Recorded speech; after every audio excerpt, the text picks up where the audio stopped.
Do you have kids that reverse their capital letter N? Well, if you do, you can start here and fix it in a jiff. Hi, I'm Adrienne, or Miss A to my students. I'm a pediatric therapist and a certified handwriting specialist, and I help parents, teachers, therapists, and anybody else who's helping kids to help teach handwriting in a structured way that actually works.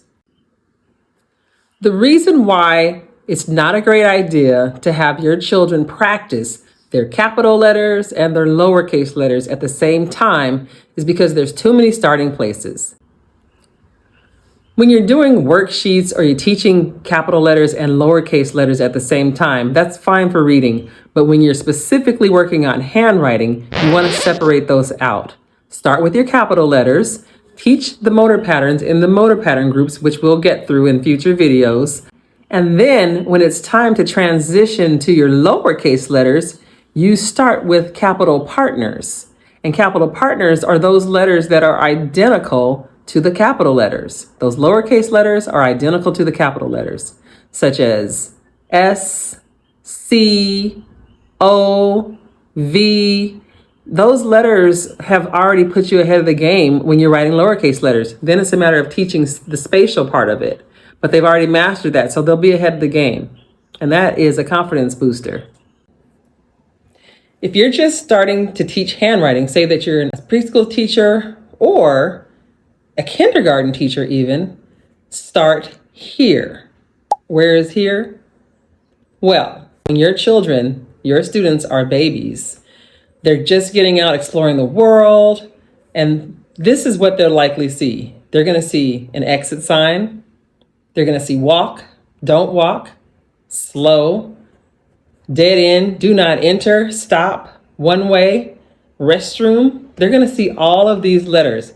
And they might even see single letters like H or P for hospital or parking.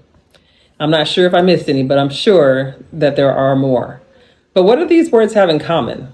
So if you notice, they are all written in capital letters. Why capital letters? Because they're big, they're bold, and they're uniform in size. They all occupy the same space.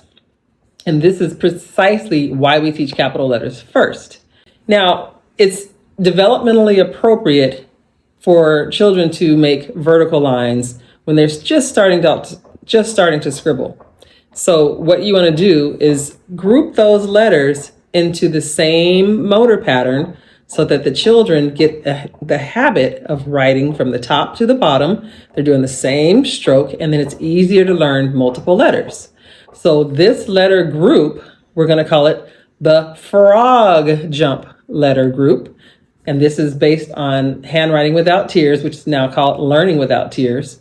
We're going to start with the frog jump letter group. So the frog jump letters are F, E, D, P, N, and M. Don't forget the B and the those R. letters all start at the top. Big line down, bump, frog jump up, ribbit, little line, little line. That's the letter F. Big line down, bump, frog jump up, ribbit, little line, little line, little line. Just add one more line and that's an E. Big line down, bump, frog jump up, ribbit, big curve. That's the letter D.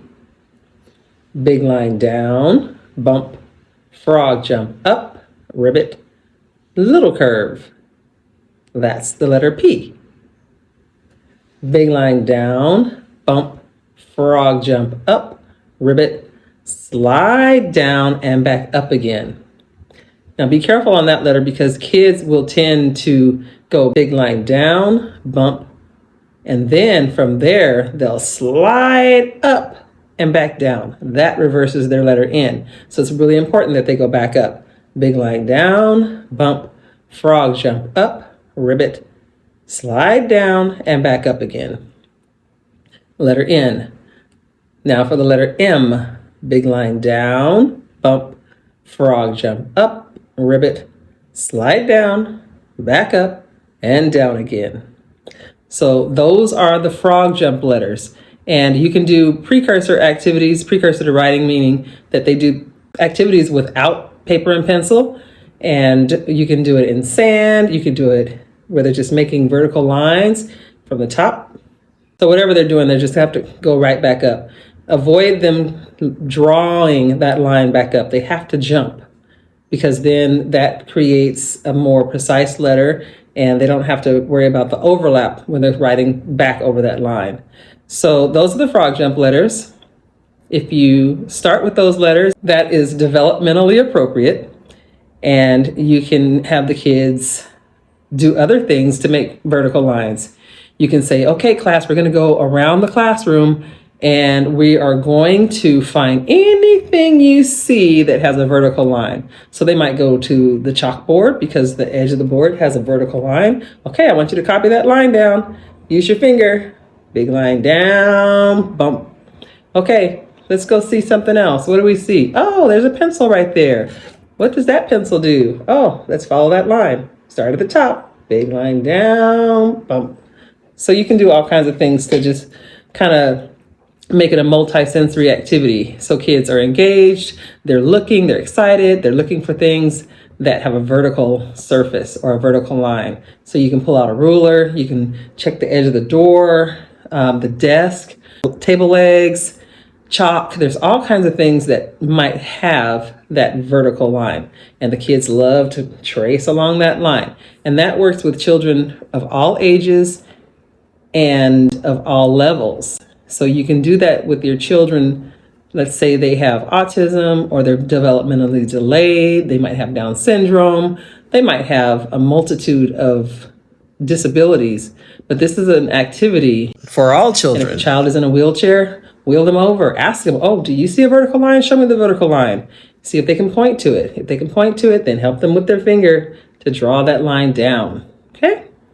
All right, so I think that's it for the frog jump letters. There's worksheets that you can do.